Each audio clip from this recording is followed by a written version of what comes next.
Mr. President, I'm sorry. I have to express my disappointment and exasperation. So, ano mangyayari po sa farm to market roads na sinumite ng DA, na inaprubahan ng HGAB, na inaprubahan po natin, tapos papalitan dahil sa isang sulat. Heck niya. At saka pag may deadline, ganun lang. Pagkatapos po ng Kapaskuhan New Year, gagawa na naman sila ng NEP ng 2027, all agencies up to March. Please think. Please plan.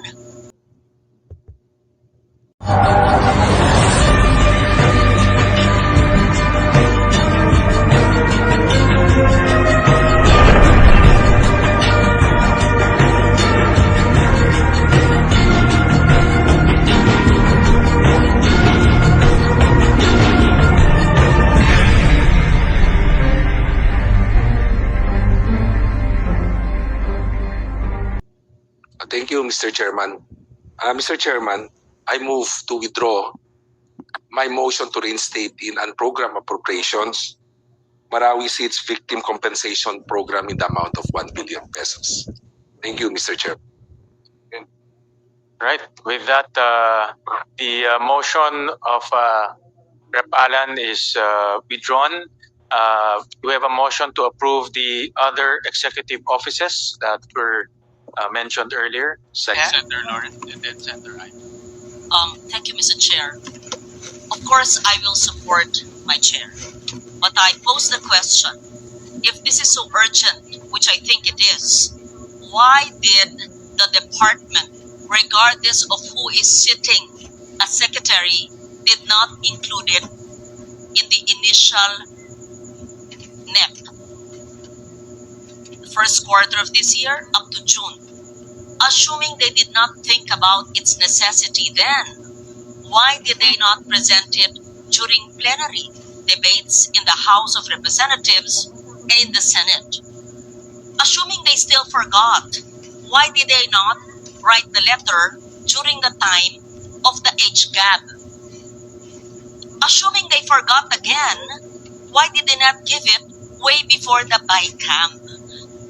Mr. Chair, ito na po ang aking pinupuntos. Hindi lang po ngayon, mula pa nung ako'y nag-chair 10 years ago. Bakit ba tayo mga Pilipino palaging afterthought? Palaging pahabol? Palaging last minute? Kasi hindi naman to bagong proyekto. Naniniwala po ko, at don't get me wrong, I will support it at wala namang karagdagang hinihingi. Pero inaayos lang ni budget. Hindi ba nila inayos mula nung inisip nila? The good secretary I know has been in the department for a long time, career yan eh. So, hindi pwedeng masabi dahil bago. E nandyan naman sila. At bago siya, si Sec Vince Tison. Siguro naman nag-usap sila tungkol sa kanilang NEP. I put that on the table, Mr. Chair, while supporting your motion to adopt it. I'll repeat, let it be a lesson to those doing their budgets, whether you're a big department or a small bureau or commission. You present it to DBM. You think about it for 1 year. Pagkatapos po ng Kapaskuhan New Year, gagawa na naman sila ng NEP ng 2027, all agencies up to March. Please think. Please plan. Don't come to us in December for something that is so essential and basic. So, it's an afterthought, even if it's urgent and basic. I have to put that on record. Pasensya na po. Thank you. Senator Ivy. Yes, Mr. Chair. Recognize Senator Ivy first. Yes, Mr. Chair. Kahapon pinuna ko na po ito dahil tama ba yung pagkaintindi ko, binawasan na ng halos kalahati ang Metro Manila Subway at yung ganon din yung North-South Commuter Railway dahil sang-ayon naman tayo na napakababa ng performance. Pero ito ang inaasam-asam ng ating mga sumasakay ng iba't ibang public transport na sa wakas magkakaroon tayo ng subway system. Ang pagkaintindi ko ba, papawasan pa lalo itong dalawang to? So we are decreasing further reductions of 1.8 and 1.8 din sa bawat isa. Is that the understanding? So from 25 billion Metro Manila Subway and 37 or 38 billion of the North-South, may bawas pa ng 1.8 kada isa. Maliit na lang ng maliit to. Paano yan? Palaki ng palaki yung commitment fees natin at yung reputational damage natin talagang insurmountable na. So babawasan pa to lalo. Foreign funded to, nakakaya to. Balasubas na yung Pilipinas, Diyos ko.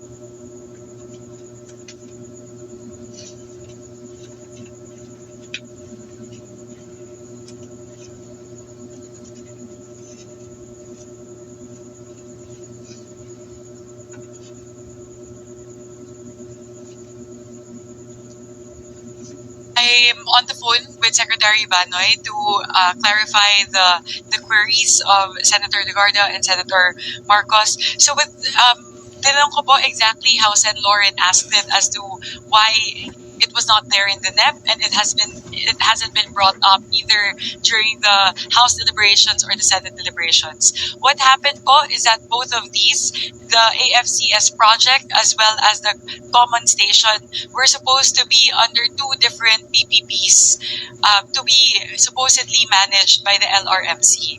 They were waiting for the LRMC to take care of all the documentations, all the requirements for the PPP to push through in the year 2026.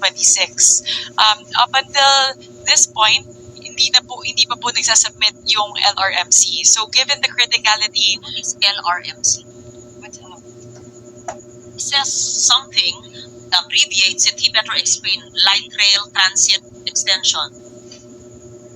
Should call out the head of that LRMC. I mean, we cannot be hostage by people who are not doing their job on time. I mean, ugali. the LRMC po is the Light Railway Management Corporation. That's under him. Management Corporation. Head niya. At saka pag may deadline, may deadline. Ganun lang. Forever. Kasi kung papayagan natin sila, lahat na lang ng ahensya pwede mag-internal realignment. This one po, Sen. Lauren, the LRMC is a private corporation. So this is the private group that the OTR was supposed to work with. You should have made deadlines.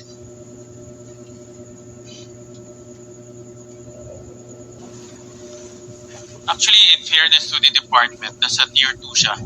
Nakalagay ho siya sa tier 2, but hindi ho natanggap because of fiscal space. However, you're right, Senator Lauren, being a veteran in the Committee on Finance, na merong opportunities, many opportunities to submit. Correct. So, nakakaano talaga. But then again, when we were evaluating the projects, lalo na yung automated fare collection system, ito napakahalaga dahil ngayon yung ating fare collection system ay merong manual, merong yung old technology. So they wanna move forward with the new technology, parang sa Hong Kong or sa Bangkok na tinatap nilang pwedeng gamitin credit card. So that's the essence. So that's why when we were evaluating this, nakita namin na maganda naman yung kanilang proposal. As to the yung query ni Senator Amy, pagdating kasi sa dito sa meron pa ho, let's say dito po sa North-South Commuter Railway, meron pa ho silang approximately 30 billion pesos sa continuing appropriations ho nila. Kaya malaki-laki pa ho. Pagdating ho dito sa Metro Manila Subway Project, meron pa ho silang 10 billion pesos na naka-allocate. So that's why I think because nung in-evaluate ho nila yung kanilang utilization rate as well as the importance of the other projects, nag-realign ho sila ng kanilang budget. So dahil meron pa hong natitirang 10 billion and also close to about 30 billion dito sa kanilang about mga projects ho nila. They were fine with keeping it in tier 2 because they thought that the PPP was going to materialize, and then eventually when they 5 months, Mr. Chair. That's what I'm trying to point out, Mr. Chair. If I may respond po, from what I understand po, what happened was it was in tier 2. It was not funded by DBM because I think DBM mostly funds tier 1. They were fine with keeping it in tier 2 because they thought that the PPP was going to materialize, and then eventually when they realized that the PPP was not going to materialize, at saka po nila linaban ngayon kasi otherwise po it will be detrimental to our commuters and to the interoperability of the different MRT stations. So siguro po sa amin po, the stand po of myself and Chair Win, as much as possible ayaw po talaga namin mag-entertain ng ganito. They've had 6 months since the NEP was almost 6 months since they submitted the NEP last August 13. So I agree po. I very much agree. We wouldn't have said yes to this or even entertain this if these two were not critical projects. Medyo hindi po kasi lang talaga maganda yung consequences kung hindi po natuloy yung common station at saka yung beep cards. Kaya lang naman po namin in-entertain. Thank you po. Si Senator Lauren in fact mentioned a few items. Ibang department, di ba, Chet, I think also texted you. Sa akin, meron rin ho. Kami ni Chair Mika, ang dami hong mga pahabol request. But ako will approach this on a case-to-case basis depending on the urgency and the importance of the request. Dahil ho dito, common station, automated fare collection, beep card. After analyzing and consulting with the department, we saw that this is important to make our public transportation system seamless, no? Kasi meron siyang intermodal capability. But yung mga others, yung mga pahabol, hindi na ho namin present dito po sa body. So with that, we have a motion from from Congressman Rufus. Second. Duly seconded. The proposal is the At the end of the day, I will support my chair. But let me please put this on record. Just like I spoke last night, and now about the OTR, it's the same issue with the Department of Agriculture. If the more than 8 billion pesos worth of farm-to-market roads were indeed essential in serving our farmers in the hinterlands, why was it not included in the NEP or even in the HGAP? Even if you say that there are coordinates, why did they swap? So I would like to know what were the more than 8 billion pesos worth of FMRs that are deleted now from the HGAP and the Senate version that we are reviewing in the BICAM. Sino po ang mga magsasaka na maaapektuhan sa matatanggal na FMR dahil pinalitan ng DA ang kanilang listahan ng farm-to-market road? I don't understand. So, ano mangyayari po sa farm-to-market roads na sinumite ng DA, na inaprubahan ng HGAP, na inaprubahan po natin, tapos papalitan dahil sa isang sulat. So, I would just like to make it clear that these are not Senate-introduced FMRs. We did not introduce or submit a list to the Secretary, just to be fair. Okay, insofar the Senate is concerned, we understand and support the House amendments for farm-to-market roads in specific rural districts, and that is both needed, and as long as there are coordinates and not just a lump sum, that is supported. But suddenly there's a change. And as I said, I spoke to Secretary Laurel on Sunday morning because I was confused with the 16B NEP and the another 16B HGAP. And he said, I don't know if I should say it here. Okay, he said something. I will tell you later. Then I'm surprised that he's sending another letter now for another 8 billion. So I would like to know, I have to be enlightened, Mr. Chair. Why is there suddenly, within 3 days of that conversation, there's a change of heart or a change of mind of farm-to-market roads worth 8 billion? Ano po ang mangyayari sa tinanggal niyang 8 billion? At anong nangyari sa ating kanayunan na kailangan bigla ng 8 billion na ito? So may switching. May switching, may swap. So, yung tinanggal po na 8 billion, malay ko kung saan yun, saan po ilalagay? Sa NEP ng 2027? Ito pong bagong 8 billion, saan po nanggaling yan? Ano mga distrito, probinsya, bundok, kanayunan, saan? Please enlighten this representation. I'm not trying to interpolate my colleague because I did not receive the letter. I just want to understand, please. Again, if we will make this a habit, then every agency will change internal realization. Oh, pareho naman ang level eh. Papalitan na namin ng laman. Ano tayo, halo-halong kalamay? Ang BICAM, nangyayari ba sa akin noon? Ay, yung tatanggap ng ganyan. Last minute? Eh. So, maybe you can, what is that agricultural emergency that the DA will have to change 8 billion worth of FMRs? I want to know and understand. I'm not angry at the vice chair or the chair of Agri. I'm just passionate when there's something I do not understand and I need to comprehend it, Mr. Chair. In the end, I will support my chair.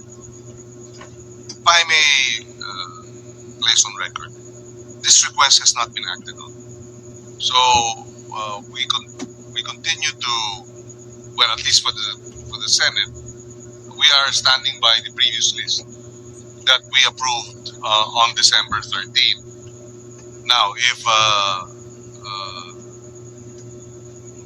unless there are members of the bicameral conference committee who disagree, I think we should stick with the December 13. Mr. Chair, and for the record, the December 13 list has coordinates. The 33 billion peso December 13 list. We approved it with the coordinates. And the 8.9 likewise has coordinates, but they're a different set of projects from that which we approved on December 13. In other words, they are removing 8.9 billion pesos worth of projects that we approved with coordinates and replacing them with 8.9 billion worth of new or different projects also with coordinates. Alam ko sasabihin po nila, pareho naman yung level. Pero again, kung pinayagan natin sa DOTR, sa DA, what will stop other agencies?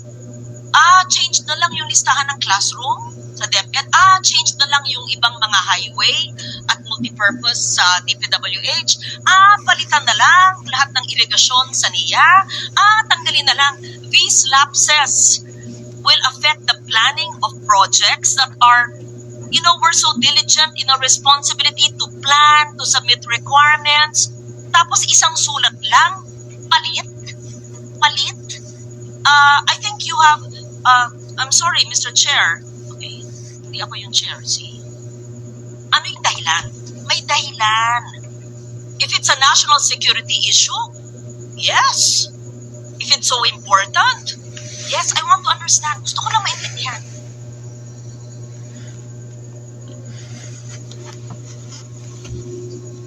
So there's something he knows that we don't know. May I venture a guess based on, well, Not guess. no, it's not a guess. Let me Yes. finish, ma'am. May I venture a guess based on the letter that he sent to us and the reason that he gave? Part of the reason that he gave was, please be informed that the earlier submission was made without the approval of the Secretary of Agriculture, as the undersigned was on official medical leave at that time. So and this is where my guess comes in. Now, this is where my intelligent guess comes in, if I may be allowed to perhaps try to understand what happened here. This is the first time we have asked for coordinates. We've never asked for coordinates before. In previous budgets, it has always been lump sum. So it is possible that because this is the first time that this is being requested, then therefore the preparation of these coordinates had to go through a process that somehow there were gaps. And that being the case, because of the gaps, they had to correct the submissions. That is my intelligent understanding. We've never asked for coordinates and an itemized list of projects in the past. This is the first time. Mr. Chair, may I? Ang DPWH, months ago, sabi, overpriced. Punuan budget yan. Overpriced. Ibaba. Paulit-ulit. Sa hearing, sa technical working group, sa media, even the president said the same thing. Our chair worked diligently with Belberamo, everyone, and DPWH, binaba. Ayon sa kanilang inputs at methodology, binaba. In-approve natin. Sa BICAM, sabi, itaas. Kaya nga nagkaroon ng impasse for a while, pero nasolve natin sa CMPD. Thank you to the House for agreeing for a truthful, accurate budget sa lahat. Tapos, DOTR. Yan, may letter. Internal realignment. Sige na. Tapos, ang DA. Yung 8.9, hindi pala official transmission yan. Hindi pala in-approve ng secretary. We approved it. What does it make of us? It's not an official list. Now, this is the official list. So we better have rules. I think the bicameral committee has to have rules. When there are letters from the cabinet, that means letters given to the chair are not official transmission. We have to check. There should be maybe a watermark. So they're saying that these were not official transmissions because the secretary was on medical leave. Ano ibig sabihin yan? So, sino nagpadala? USEC niya? What was it? A fake list? And then the bicameral conference committee approved it? Hindi ganyan eh. Hindi, nangyayari ba yan 10 years ago? Not as, walang ganyan. Hindi nangyayari yan noon. Hindi ganitong kagarapal. Ang pagpapalit-palit. Ibaba ang presyo. Sumunod. Ayon sa kanila, itaas ang presyo. I-recompute. DPWH yan. DOTR, realignment, palit lang naman. DA, palitan. Hindi ako yun. Hindi kami yun. Walang coordinates yan. Or meron pero mali yung listahan. Yan ang sinabi ko. 3 na yan. O ilan pa? Baka maglapitan lahat ng ahensyo ngayon. Pwede pala magpalit. Palitan namin lahat ng laman. Pareho naman ang level eh. Mr. President, I'm sorry. I have to express my disappointment and exasperation. There has to be some discipline in government. Diba sa eskwela tayo, pinag-aral tayo, finish or not finish, pass your paper. Pag naggraduhan na ng teacher, tama na, hindi pwedeng magpalit yung seatmate ko, mali. Ano tayo? How can we be a good example to people? Kung sa BICAM na nagpapalit, tama yung sinabi. Disagreeing provision, sabi ni Senator Erwin.